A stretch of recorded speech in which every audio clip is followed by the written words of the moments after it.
बाबासाहेब, तुम्ही चुकलात. कारण तुम्ही या देशाला संविधान दिलं, समता आणि स्वातंत्र्याची मूल्य दिली.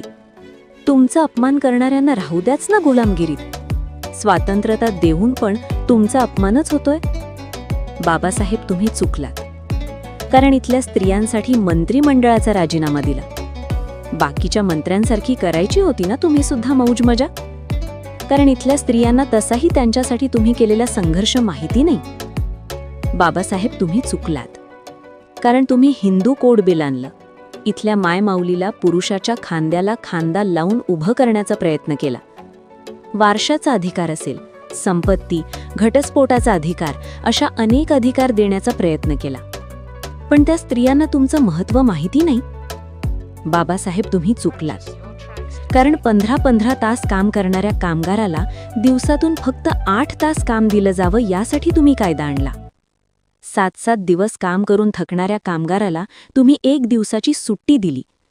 आणि त्याच सुट्टीच्या दिवशी तो कामगार तुमच्या नावानं खपार फोडतो. बाबासाहेब, तुम्ही चुकलात. कारण तुम्ही दलितांना आरक्षण दिलं. नाहीतर उच्चवर्णीय समाज आणि दलित एकाच घरात राहिले असते ना, जसे आधी राहत होते. आरक्षणामुळे त्यांच्यात दरी पडली ना. बाबासाहेब, तुम्ही चुकलात. कारण तुम्ही मनुस्मृतीचे दहन केले. होऊ द्याच होतं ना इथल्या बहुजनावर आणि महिलावर अत्याचार. त्यांना कळलं असतं तुम्ही त्यांच्यासाठी किती संघर्ष केलात. बाबासाहेब, तुम्ही चुकलात. कारण तुम्ही आम्हाला सांगितलं ना, शिका आणि संघटित व्हा. आज खूप वाईट वाटतं जेव्हा तुमच्या स्मरणासमोर असे गाणी लावली जातात, नाच गाणी केली जातात. बाबासाहेब, तुम्ही खरंच चुकलात. कारण तुम्ही या देशात जन्म घेतला.